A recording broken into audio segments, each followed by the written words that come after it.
My fellow Singaporeans, good evening. We've come a long way in our fight against COVID-19. We are now learning to live with the virus. With each infection wave, we've managed the impact better. The latest, the Omicron BA.5 wave, is now subsiding. In many other countries, when a wave happens, cases shoot up furiously and then crash down suddenly, like a roller coaster. And when cases shoot up like that, hospitals come under a lot of pressure. In Singapore, our waves grow as well as tail off more gradually. And this suggests we've been effective in slowing down disease transmission. We've spread out the impact and prevented our hospitals from being overwhelmed. Thus far, we've had fewer than 1,600 COVID-related deaths. Every death is one too many. But if our mortality rates had been like other countries, we could easily have suffered 10,000 COVID deaths or more by now. Our collective efforts have saved many lives.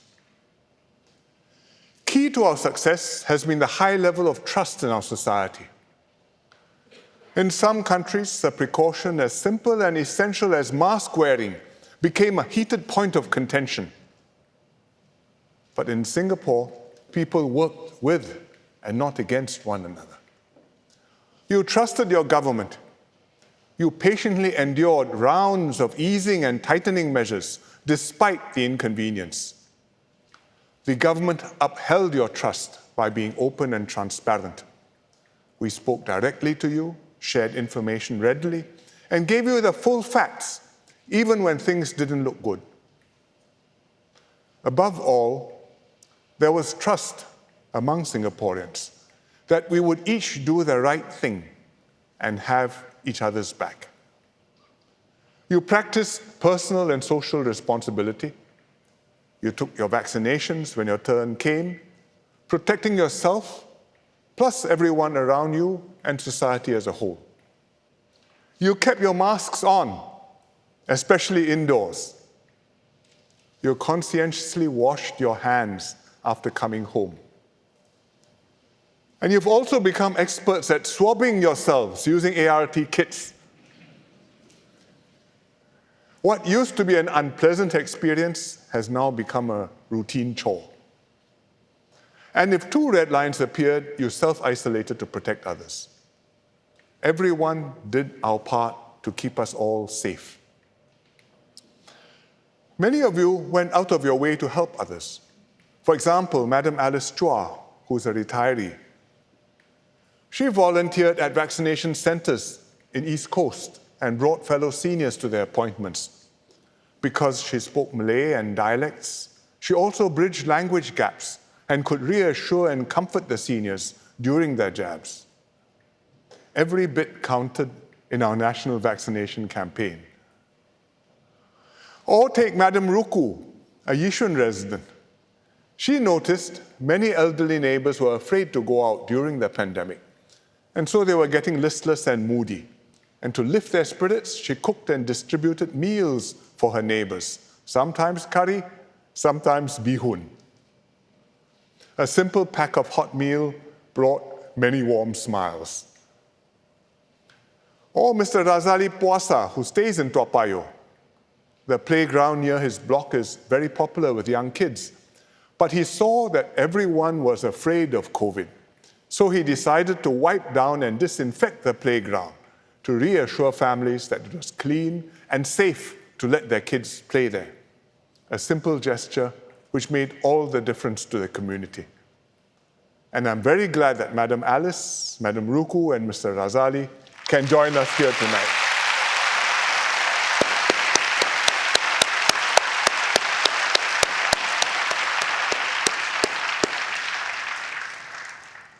Amid the darkness of the pandemic, through these personal acts of kindness, courage, and concern, the Singapore spirit shone brightly.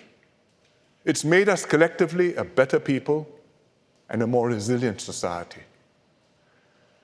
In our national response, many went above and beyond their call of duty. Healthcare workers, through their care and professionalism, ensured that the rest of us could carry on safely with our daily lives. Public officers, especially those on the front lines, carried out many demanding operations, often at short notice. Private companies generously provided resources and industry know-how to tackle many problems. NGOs and community groups made special efforts to take care of those who needed more help. And countless individuals from all walks of life who joined in our whole-of-nation response. Your actions were critical in our fight against COVID, and the nation is grateful to all of you.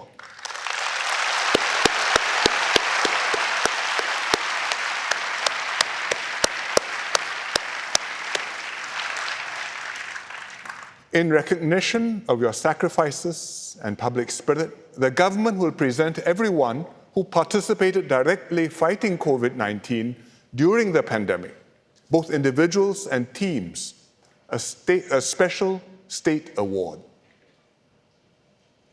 We will call it the COVID-19 Resilience Medal.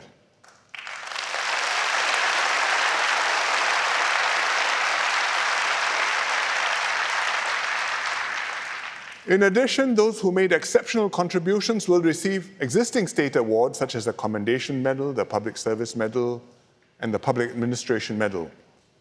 You know them from our National Day awards lists. We will add a special indication to the name and the insignia to show that this time the medal was presented for service fighting COVID. Maybe on the ribbon for the medal, we will add 2 red lines.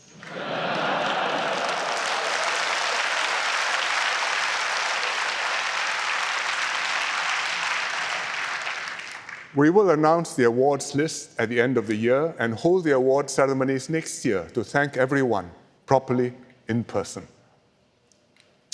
Meanwhile, we must be prepared to encounter more variants and waves because COVID will remain with us for quite some time. Our safe management measures have protected us well throughout the pandemic. We've adapted them to the changing situation and gradually eased them as things stabilize. Today, just 2 SMMs remain. You must wear masks indoors, like you are doing, unless you're on stage like me. And you must be vaccinated for higher risk settings, such as F&B dining in and large events. With our situation stabilizing, we will reduce the mask requirements further to prevent people from getting tired. We will only require masks on public transport, where people are in prolonged close contact in a crowded space, and in healthcare settings, like clinics, hospitals, and residential and nursing homes, where there are vulnerable persons. Everywhere else, outdoors or indoors, masks will be optional.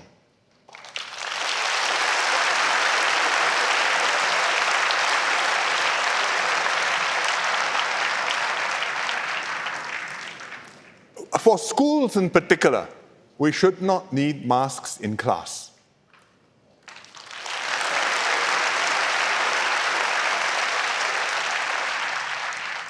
I know parents are a little bit worried, but I think there's no need to worry. We've assessed it, we think it's safe. The children do need to be able to see the facial expressions of their teachers and of each other. You have to learn to read faces. Is he angry? Is he happy? Did he say ter or der? Ker or ger? Otherwise, you grow up with a blank space in your brain. It's crucial for their learning and development. But please don't take your masks off this very moment.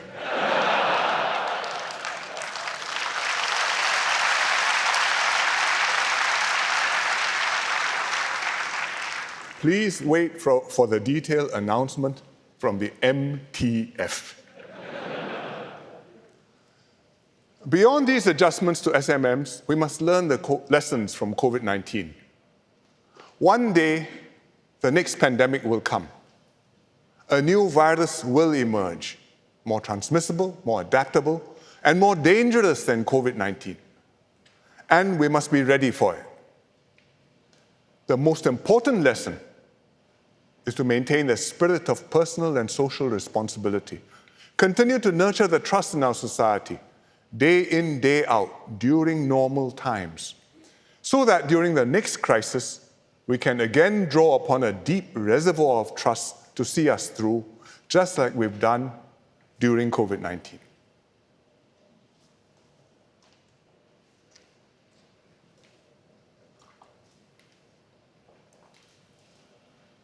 Even as we emerge from the pandemic, our external environment has become very troubled.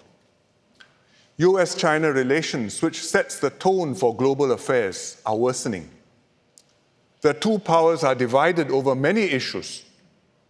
Their rival ideologies and systems of government, China's growing influence in the world, plus many specific problems, including trade disputes, cyber espionage, the South China Sea, Hong Kong, and most recently and worryingly, sharply escalating tensions over Taiwan.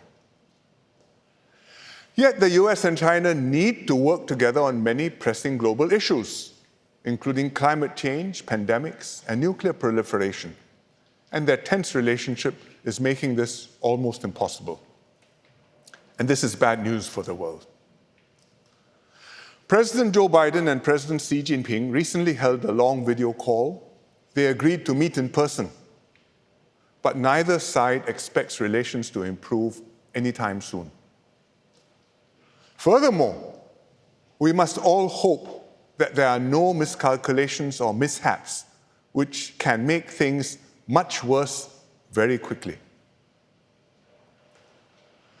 Apart from US-China tensions, Russia's invasion of Ukraine also has profound implications for the world and for Singapore.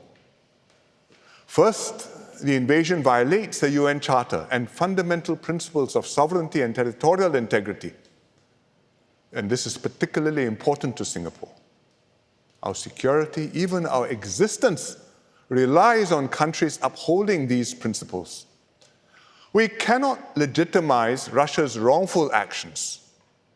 Russia claims that what it calls a special military operation in Ukraine is justified by historical errors and crazy decisions. If we accept this logic, what happens if one day others use this same argument against us? Second, the war has created deep hostility between Russia and other states, especially US and the NATO countries. Relations have completely broken down, and there are nuclear powers on both sides. It's hard to imagine any satisfactory end to the conflict. Third, the war in Ukraine affects security in the Asia-Pacific. It has complicated the already strained US-China relations, and also relations between China and America's partners in Asia, like Australia and Japan. We can expect more geopolitical contestation in the Asia-Pacific. Some countries will choose a side, others, like Singapore, will try our best to avoid being caught up in major power rivalry. Our region has enjoyed peace for so long that it's hard for us to imagine things being different. But look at how things have gone wrong in Europe. How suddenly and quickly. And can you be sure that things cannot go wrong like that in our region too? So we must get real, and we must get ourselves prepared psychologically. What can we do about these external dangers?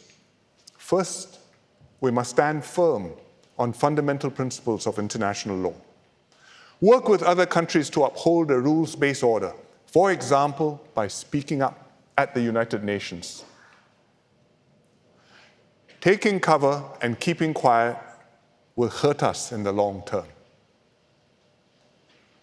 Next, we must take national service seriously and keep the SAF and Home Team strong and credible. If we do not defend ourselves, no one is going to defend us on our behalf. Most importantly, we must stay one united people. Never allow ourselves to be divided, whether by race, religion, income, social differences, or place of birth. Stay alert against foreign actors who are looking out to exploit our vulnerabilities and to influence our people for their own interests.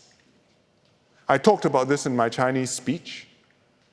Don't believe that everything you read online is true. If we are taken in and we are divided, we will stand no chance. But united, we can deal with any problems that come our way.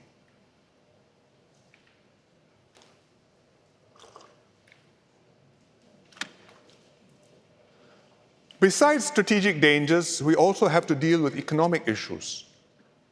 We've emerged strongly from the pandemic. Most sectors are steadily recovering, including hard-hit ones like tourism and aviation. But now, the war in Ukraine has clouded our outlook, although we still expect positive growth this year. Top of everyone's minds is the cost of living. Even before the war, inflation was already becoming a problem because COVID-19 had disrupted supply chains, and it had also caused developed countries, especially the US, to implement huge spending packages, stoking inflation, which spread internationally. But the war has made things worse. Oil and gas supplies from Russia are getting disrupted, and this is pushing up energy prices worldwide. That's why our electricity prices have gone up. Ukraine and Russia are also major grain exporters. The war has prevented most of their grain from being shipped out to world markets, and that's causing shortages and pushing up food prices globally. The government is doing everything necessary to support Singaporeans, especially middle and lower income families. And the support includes cash payouts, USAVE rebates, SNC rebates, CDC vouchers, Medisave top-ups, and more. This financial year alone, a middle-income family with 2 young children staying in a 4-room HDB flat can expect an additional $2,200 in support. And a lower-income family staying in a 3-room HDB flat, like the one I talked about in my Chinese speech just now, can expect even more, about $3,700. This will not cover fully every cost increase, but it will help lighten the burden on Singaporean households. And if the situation worsens, we stand ready to do more. MAS has also tightened our exchange rate policy. The Singapore dollar has strengthened. It makes traveling overseas more affordable. At home, it makes imported goods cheaper in Sing dollar terms. But there's a limit to this because a stronger Sing dollar also makes our exports more expensive and we lose competitiveness against other countries. So we have to be very careful not to overdo things. The basic reality is that international economic conditions have fundamentally changed. It's not just the pandemic or the war in Ukraine. The recent decades were an exceptional period. Globalization was in full swing. International trade grew rapidly. China's economy was growing exponentially and exporting more and more goods at highly competitive prices all over the world. And this brought down the cost of many products and kept prices worldwide very stable. This era is now over.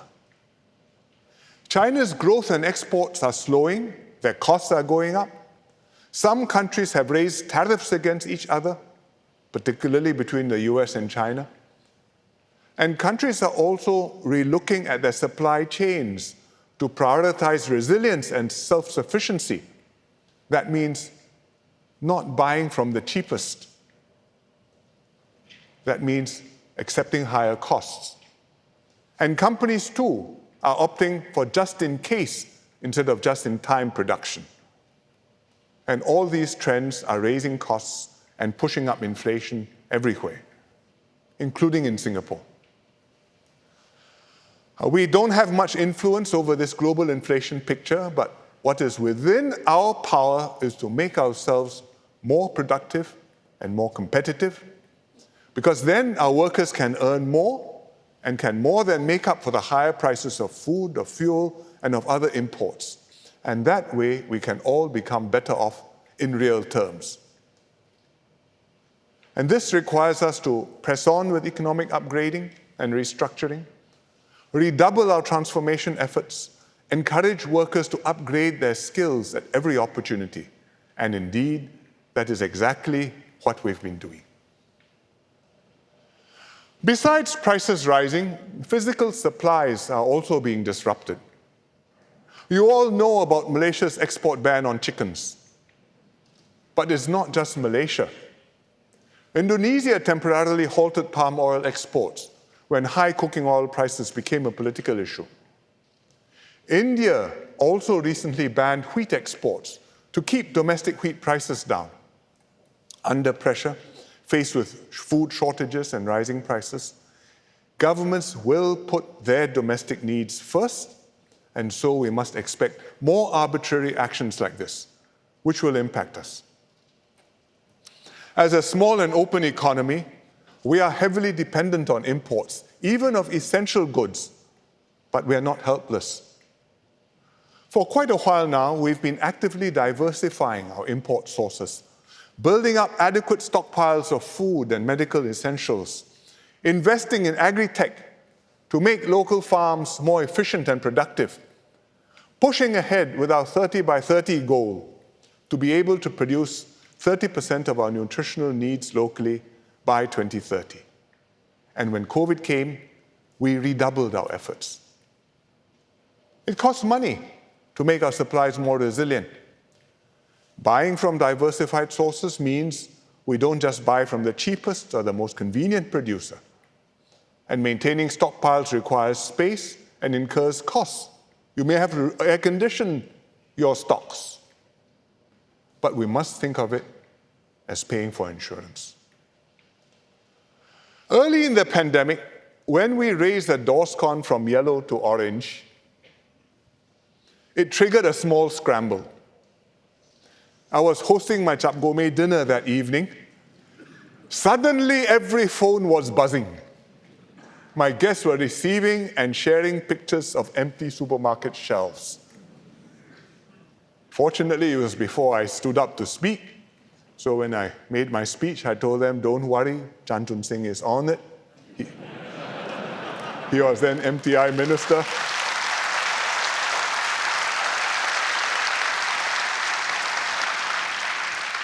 I had faith in him, so I told him, I promise you, you won't have to eat compo rations. Because, in fact, we had enough stocks in warehouses and logistics centers, and we were able to restock the supermarkets quickly and restored confidence. Therefore, this year, when live chickens stopped arriving from Malaysia, we didn't flap. We could draw on ample stocks of frozen chicken from Brazil, the US, and other places. And we soon brought in more chilled chicken from Australia and New Zealand and Thailand, and now from Indonesia. And the chicken rice stalls are back in business again.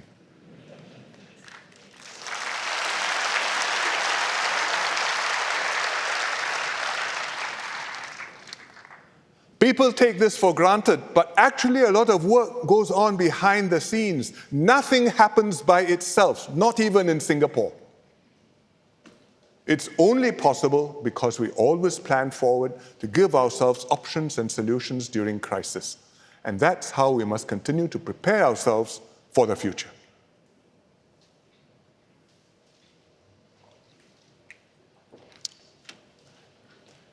Even as we navigate through an uncertain and troubled world, we have to deal with domestic issues. One of the delicate tasks of this government, of any government, is to update our laws and practices from time to time to reflect evolving social values and norms. For example, at last year's rally, I announced that we would allow nurses in our public hospitals to wear tudung with their uniforms if they wish to do so. It was a decision many years in the making. A generation ago, the move was difficult to imagine and would certainly have been extremely contentious. But we waited patiently for understanding and confidence to strengthen between our races and religions.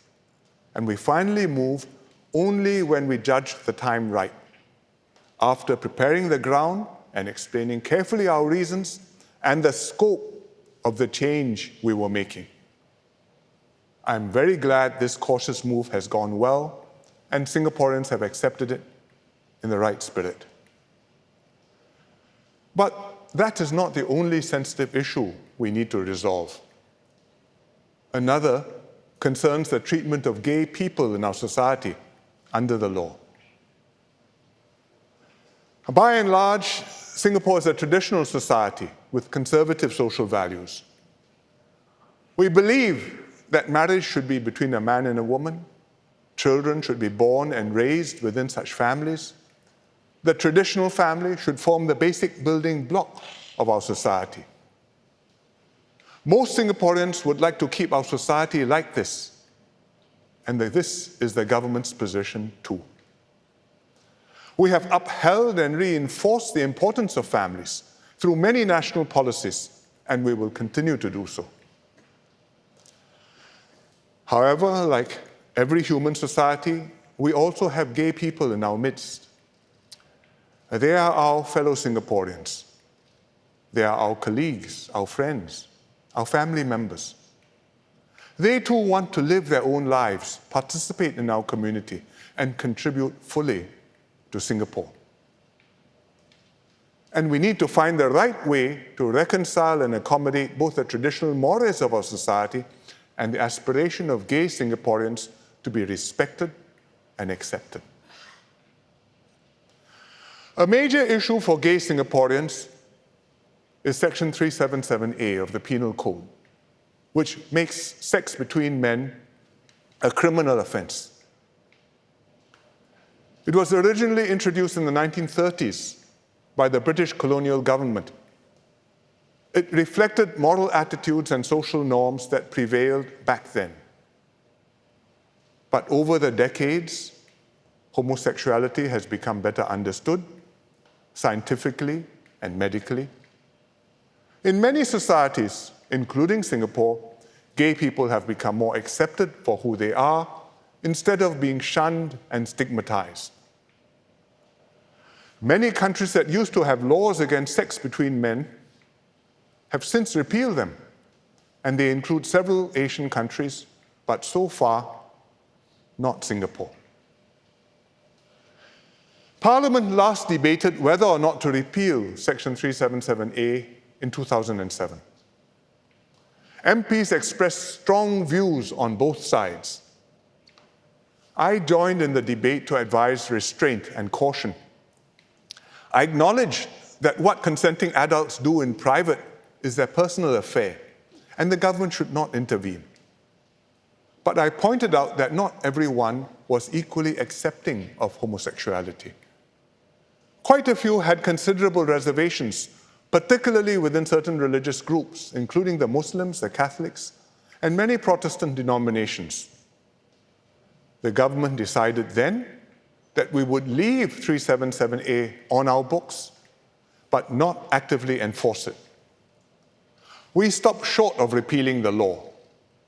It would have been too divisive to force the issue then.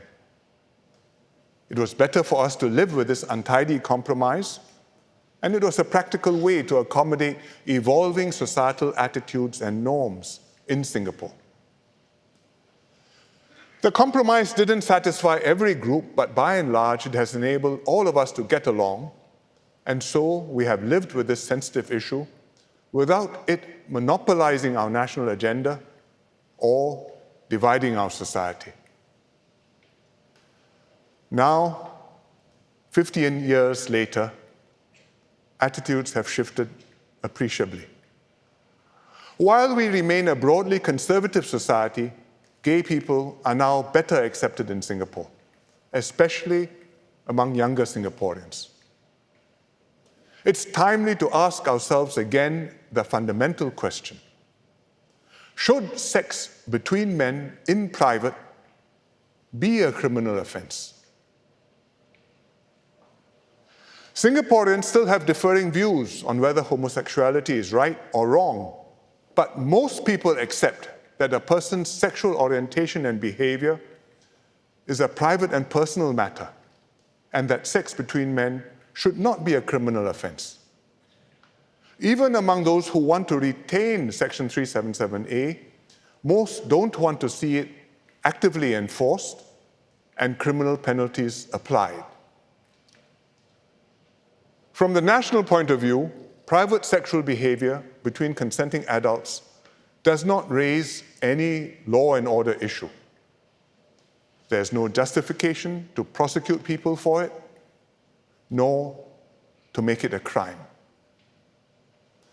Furthermore, we've seen several court challenges to 377A, seeking to declare the law unconstitutional. None have succeeded so far. However, following the most recent judgment in the Court of Appeal, the Minister for Law and the Attorney General have advised that in a future court challenge, there's a significant risk of Section 377A being struck down on the grounds that it breaches the equal protection provision in the Constitution. We have to take that advice seriously. It would be unwise to ignore the risk and do nothing. For these reasons, the government will repeal Section 377A and decriminalize sex between men. I believe this is the right thing to do and something that most Singaporeans will now accept.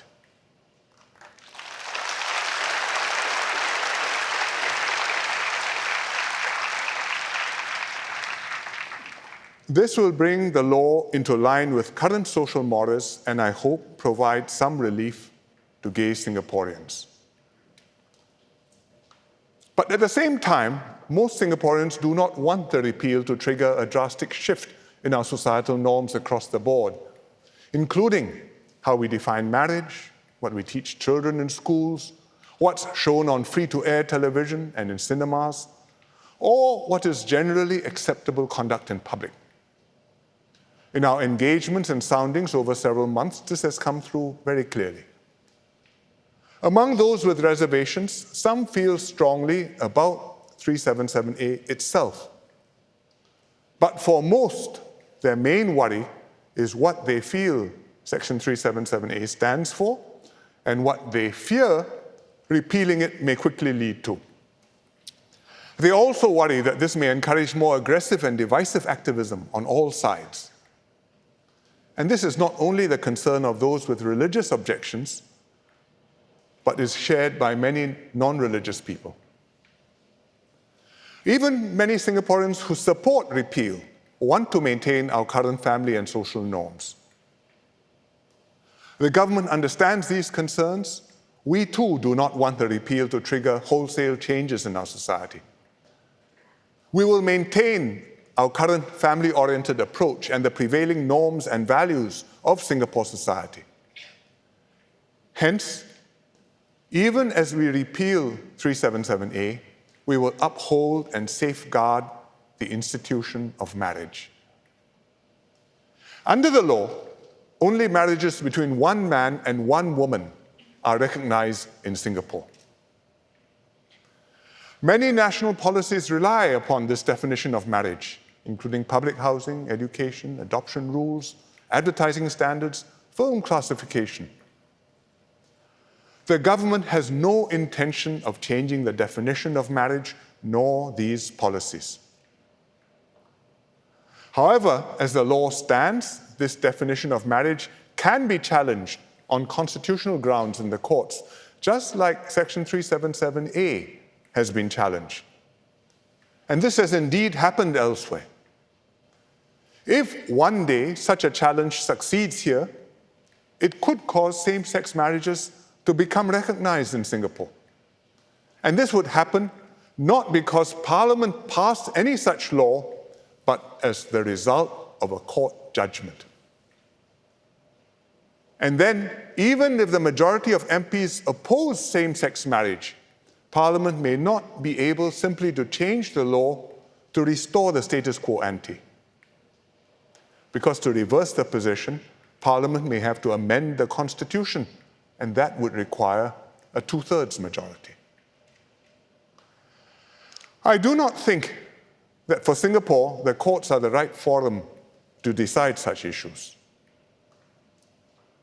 Judges interpret and apply the law. That's what they are trained and appointed to do. To interpret the law, what does the law say? To apply the law, how does it work in this instance? But judges and courts have neither the expertise nor the mandate to settle political questions or to rule on social norms and values. Because these are fundamentally not legal problems, but political issues. And this has been wisely acknowledged by our courts in their judgments dealing with such cases. But even so, those seeking change may still try to force the pace through litigation. Which is, in its nature, adversarial. It would highlight differences, inflame tensions, and polarize society. And I'm convinced this would be bad for Singapore.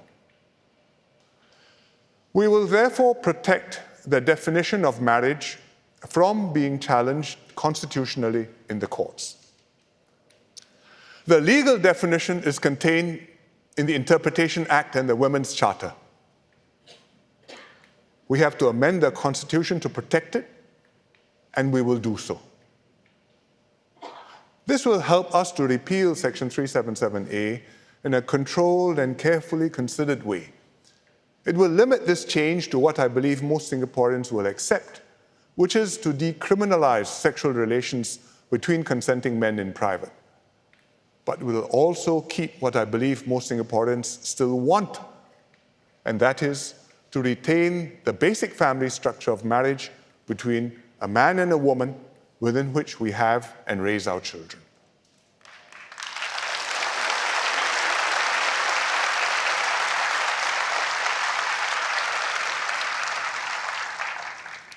What we seek is a political accommodation, one that balances different legitimate views and aspirations among Singaporeans. For some, this will be too modest a step. For others, it will be a step taken only with great reluctance, even regret. But in a society where diverse groups have strongly held opposing views, everyone has to accept that no group can have things all their way. If one side pushes too hard, the other side will push back even harder. And in some Western societies, not few, this has resulted in culture wars, contempt for opposing views, and not just for the views, but for the opposing people. Cancel culture, to browbeat and shut up opponents, and bitter feuds splitting society into warring tribes. There are some signs of similar things starting to happen here too. I say, let us not go in this direction. All groups should exercise restraint because that's the only way we can move forward as one nation together. There's much more to be said on this difficult subject. I'm sure what I've said tonight will set off further reactions and discussions. And we'll have a full debate when we bring the legislation to Parliament. But tonight, I wanted to set out our broad approach on this issue. We have a stable and generally harmonious society, and we will work hard to keep things like this. I hope the new balance will enable Singapore to remain a tolerant and inclusive society for many years to come.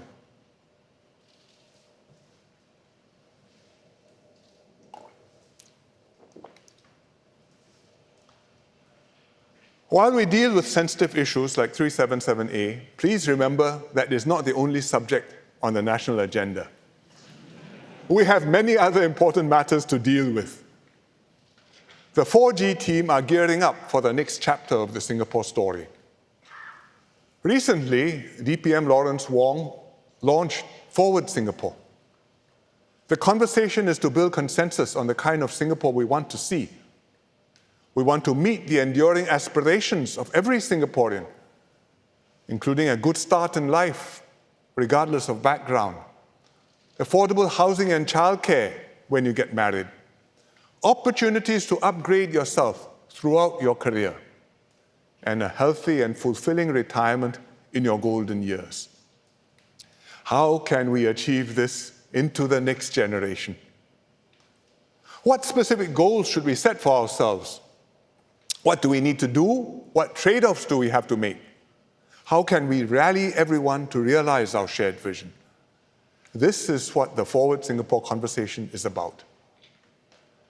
I hope that through this exercise, we will better appreciate some enduring imperatives for Singapore. First, we must take pride in being Singaporeans, strengthen our national identity, and understand where our national interests lie. Our ethnic cultures and religious traditions are an important part of our identity. But first and foremost, we are all Singaporeans together. There will always be external forces pulling us in different directions. Singaporeans are being exposed to all sorts of persuasion and propaganda, misinformation and agitation, not least on social media and messaging apps. More so in a world riven by rivalries and tensions, with countries coming under pressure to support one side or the other. We need a strong sense of national identity to hold us together and give meaning to our nation building. We are Singaporeans, and that's why we will never stop working together to build a home that we are all proud of.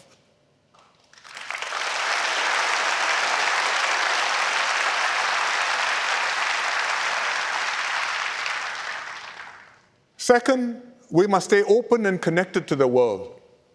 Globalization is on the wane, countries are turning inwards and protectionist, but Singapore is still a global city. We cannot survive in any other way. It's impossible for us to grow or make everything we need ourselves. Nor can we consume everything we produce, whether computer chips or pharmaceuticals or petrochemicals. To make a living, we will always require foreign investments, overseas markets, excellent transport and communications links with all parts of the world. The international tensions and uncertainties make our task harder, but countries will still do business with one another. MNCs will still look for places to invest. The world will still need financial centers and communication and transportation hubs. And if we are nimble and enterprising, we will get our share of these and more. Third, we must build a world-class talent pool in Singapore. We do our utmost to develop our own talent and enable every Singaporean to reach their fullest potential. But when it comes to top talent, we can never have enough. This is an age where talent makes all the difference to a nation's success. We need to focus on attracting and retaining top talent in the same way we focus on attracting and retaining investments. This is true not just of Singapore. Countries all over the world are making a special effort to court top international talents.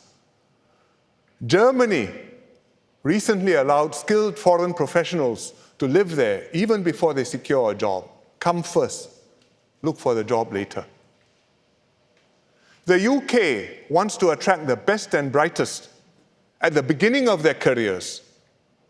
Recently, it introduced a special visa for graduates from the top 50 universities in the world outside the UK. And if you look through the list, it includes NUS and NTU.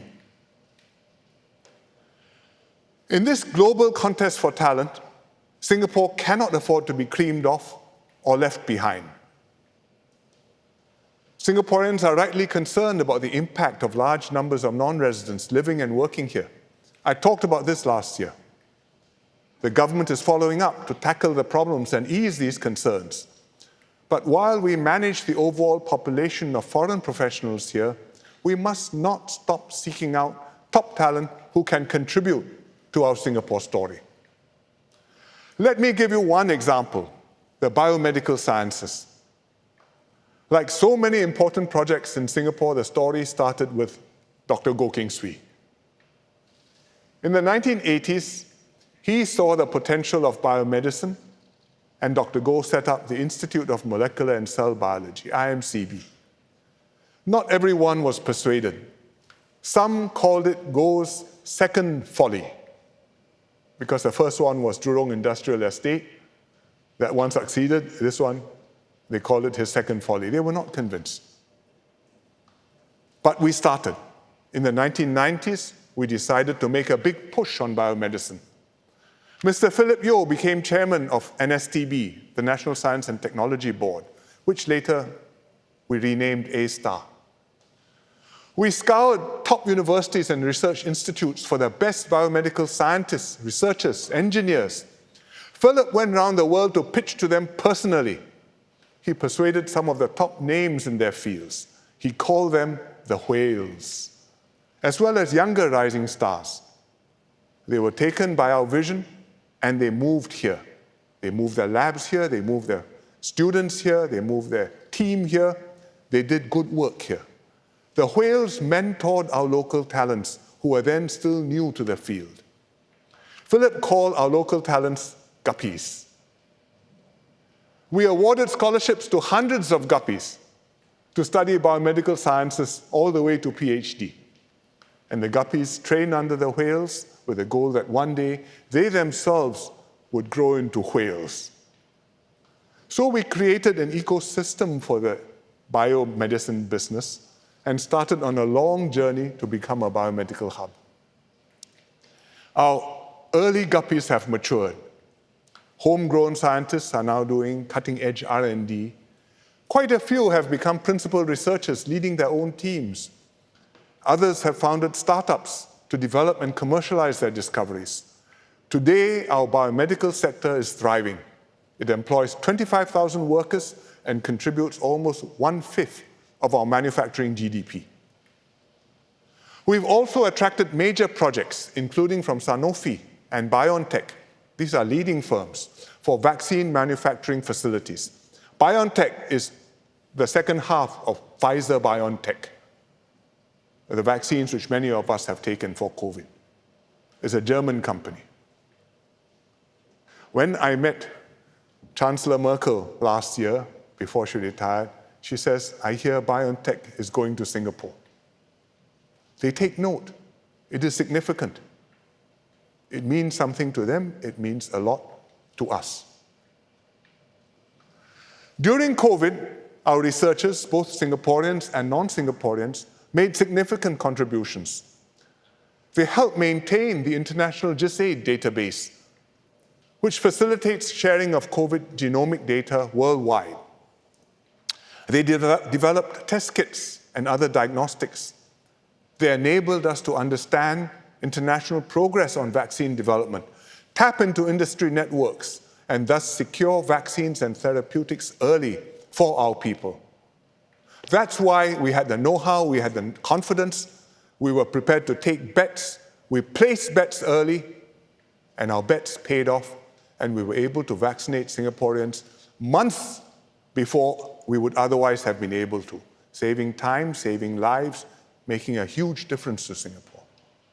Had we not sought out top talent 30 years ago, and then continued to build up our biomedical research teams and activities and develop homegrown talent, all this would never have happened.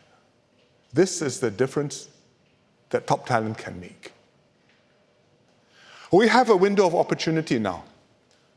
All the dark clouds around us have a silver lining, because at such times, our trusted Singapore brand of quality, reliability, and efficiency, our reputation, gives us a competitive edge. And our track record tackling COVID makes us stand out even more.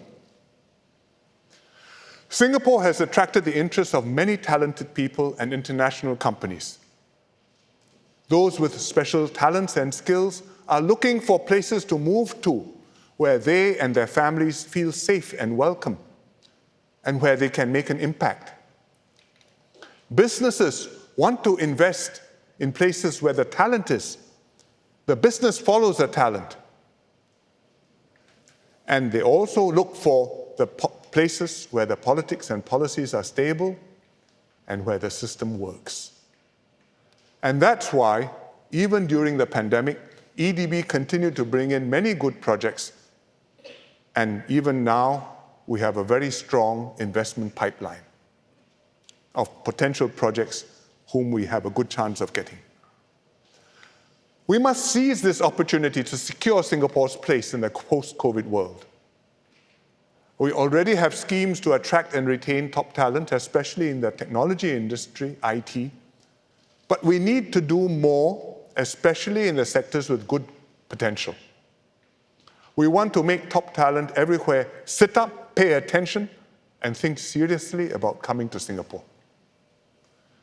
MOM, MTI, and the economic agencies will soon announce new initiatives to achieve this.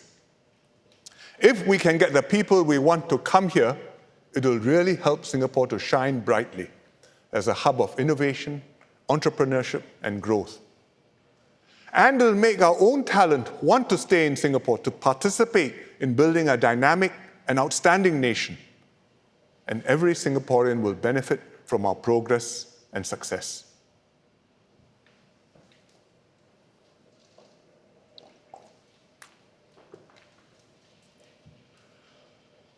Our seaport and airport play a critical role putting us on the global stage.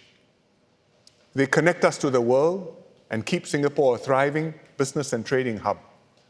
That's why we've always taken the long view and continuously improved our sea and airports.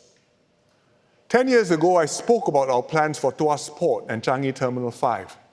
We've been working hard at these plans. Tonight, I want to give you an update. Let me take our seaport first. It serves not just Singapore, but many countries around us. A decade ago, Asia was growing strongly, and we anticipated that PSA's business would grow with it. The existing terminals at Tanjong Pagar, Brani, Keppel, and Pasir Panjang, they were working fine. But we decided, nevertheless, to consolidate all our port operations into one mega port at Tuas. This shift would progressively free up prime waterfront land from Shenton Way to Pasir Panjang for the future Greater Southern Waterfront. The move to Tuas has already started. If you drive past the Tanjong Pagar terminal on the AYE, you can see it's no longer used for container operations. It's almost empty. And that's why during the pandemic, we could put up isolation and recovery facilities for COVID patients in the container yard. Tuas Port is now up and running. The first 2 berths started operations last December. Ships are calling there from all over the world. Because we had planned ahead, our port was able to handle extra volumes during the pandemic, while ports in other countries experienced closures, severe congestion, and long delays. But PSA, our port, remained open 24/7 throughout, and we reinforced Singapore's position as the catch-up port, because this is where vessels can make up time for delays elsewhere. In fact, last year, Singapore handled a record high of 37.5 million TEUs of containers. We kept our position as the world's busiest transshipment hub.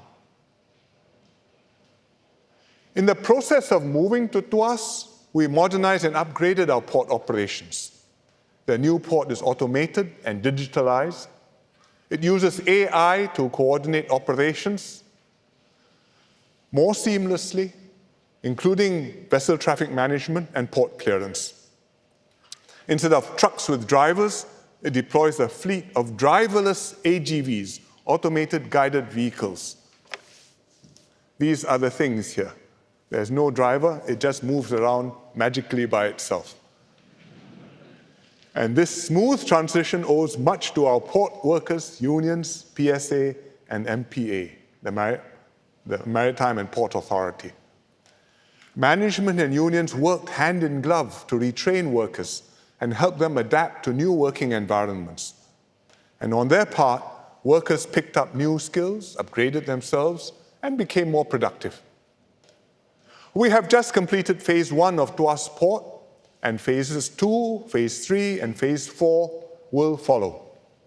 When it's fully completed, about 20 years from now, Tuas Port will handle 65 million TEUs annually, almost double today's volumes. We will have the world's largest fully automated port, and that should make us a leading global player in the maritime space.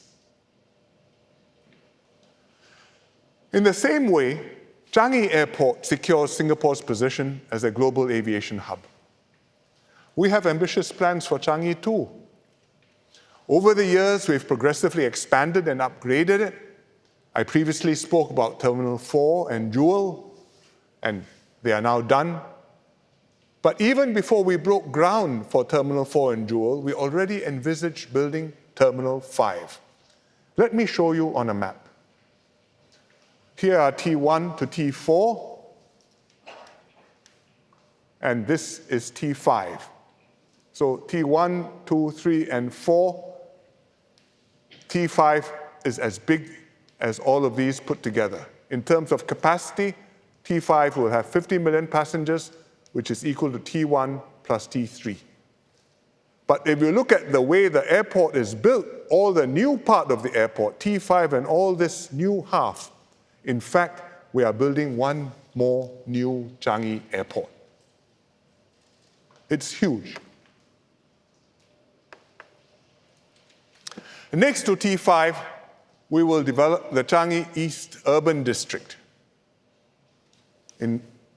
down here.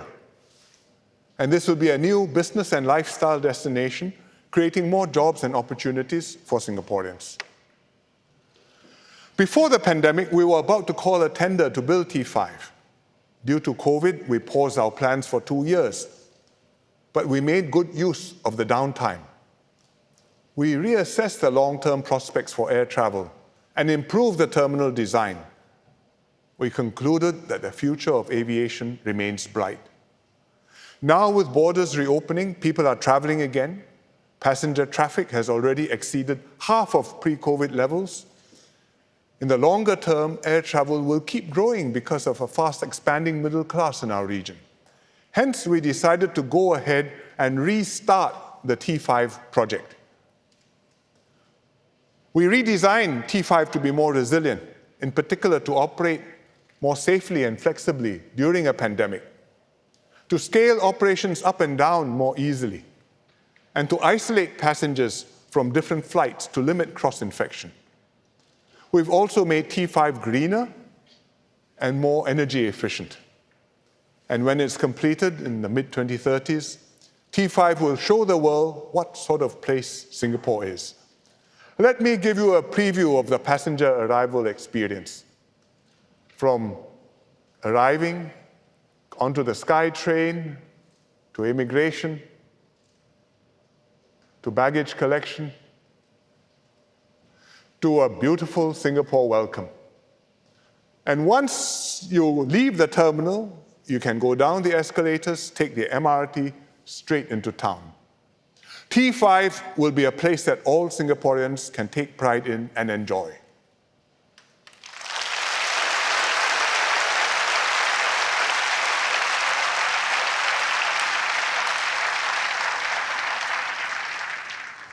Our decisions to press on with Changi T5 and Tuas Port send a strong and clear signal to the world that Singapore is emerging stronger from the pandemic and charging full steam ahead.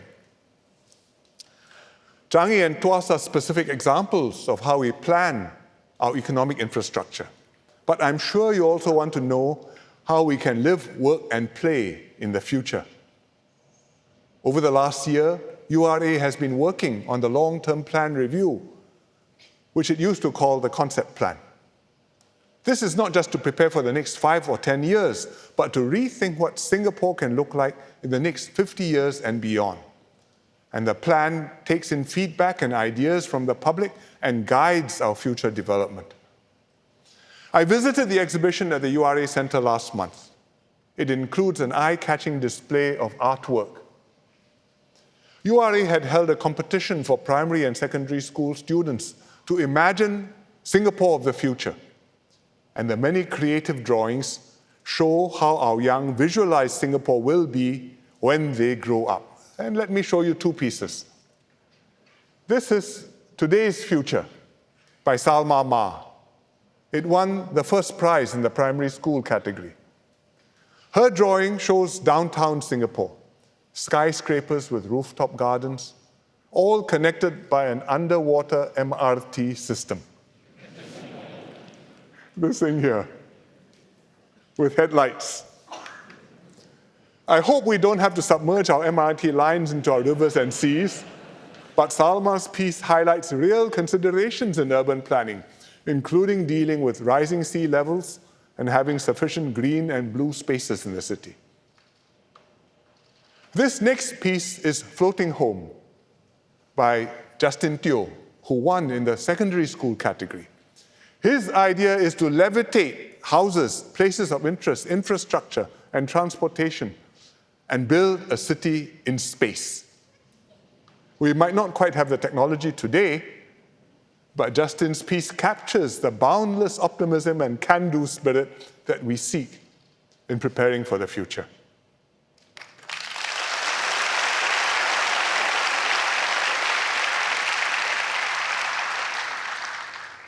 And it's not just Salma and Justin. There are over 200 impressive pieces by the students on display.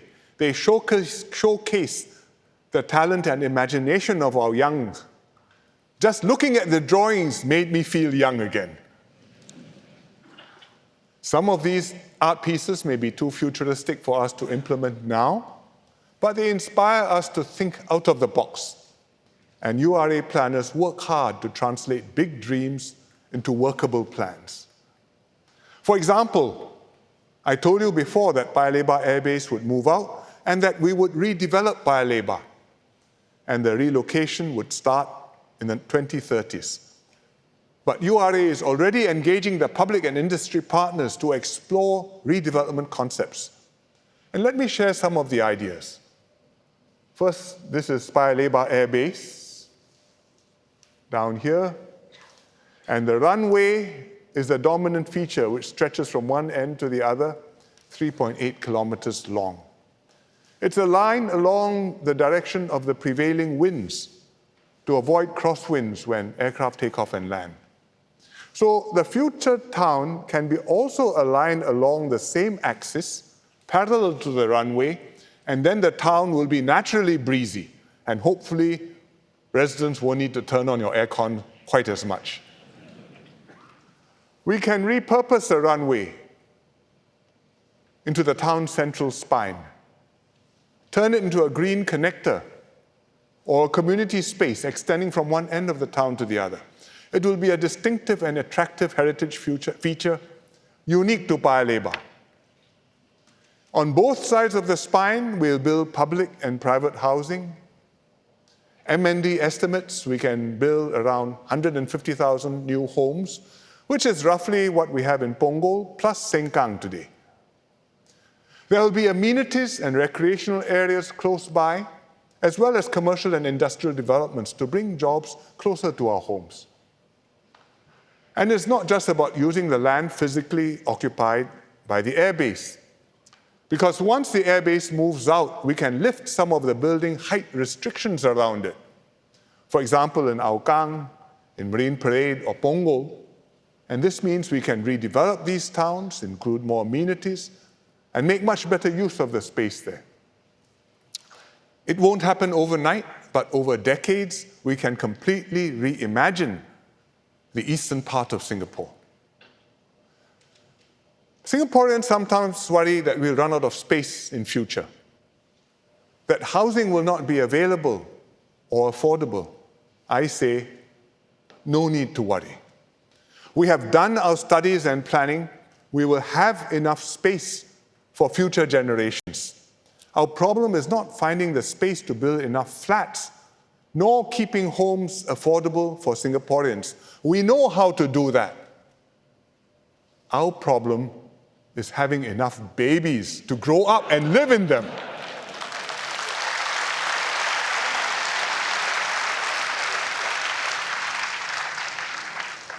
And I don't know how to do that, but we will come back to that subject in a future rally. Our island may be small, but it holds great potential. Paya Lebar is just one example of how we are reimagining and transforming Singapore. We are doing this all across the island, Jurong Lake District, Greater Southern Waterfront, and many other areas too. Each new estate will be more livable, greener, more sustainable than the previous one. This is not easy to do, but just as past generations planned for and created the Singapore that we live in today, we too must never stop imagining and building the future Singapore for the next generation and beyond.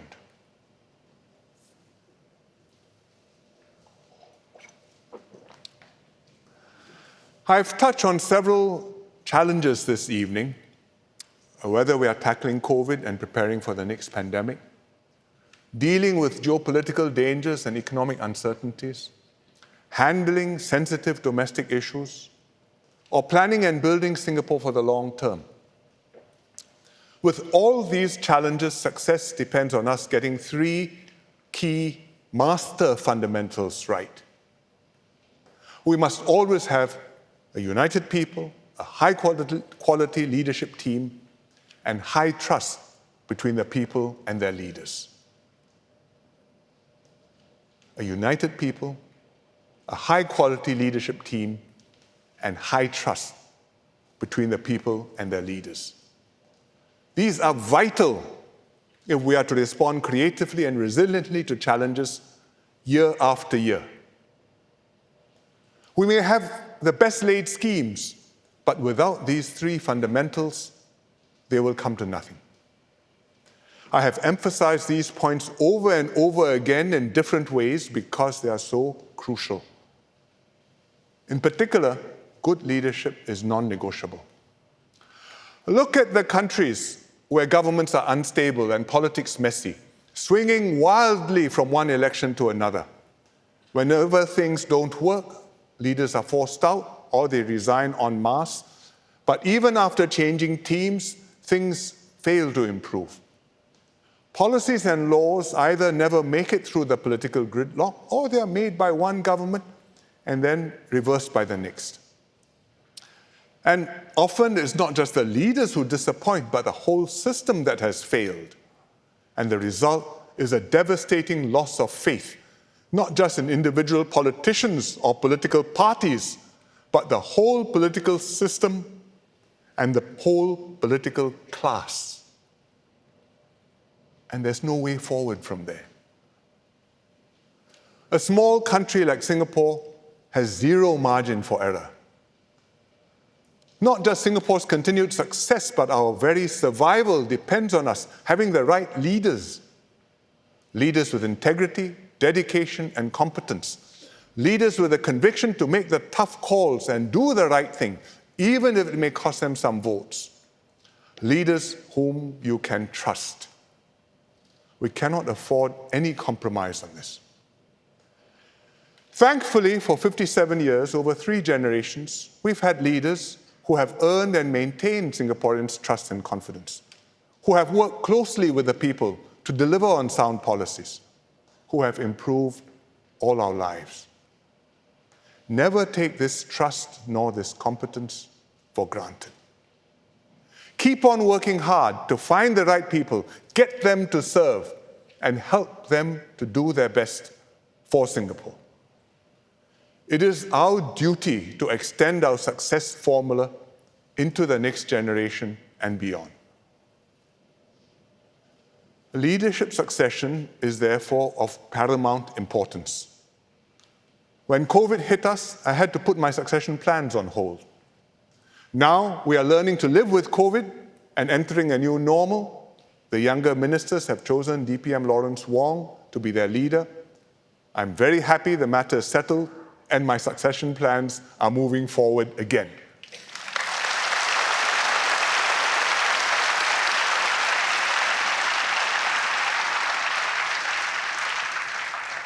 I'm also glad that from everything I see, Singaporeans are supportive of Lawrence and his leadership of the team.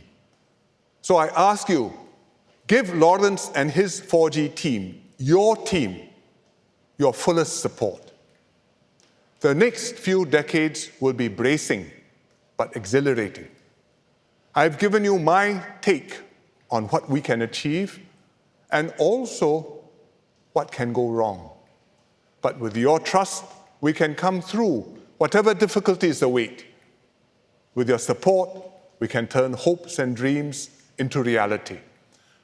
And united as one people, we can secure a brighter future in this uncertain world. Not just for now, not just for ourselves, but for every Singaporean child for many generations to come. Thank you and good night.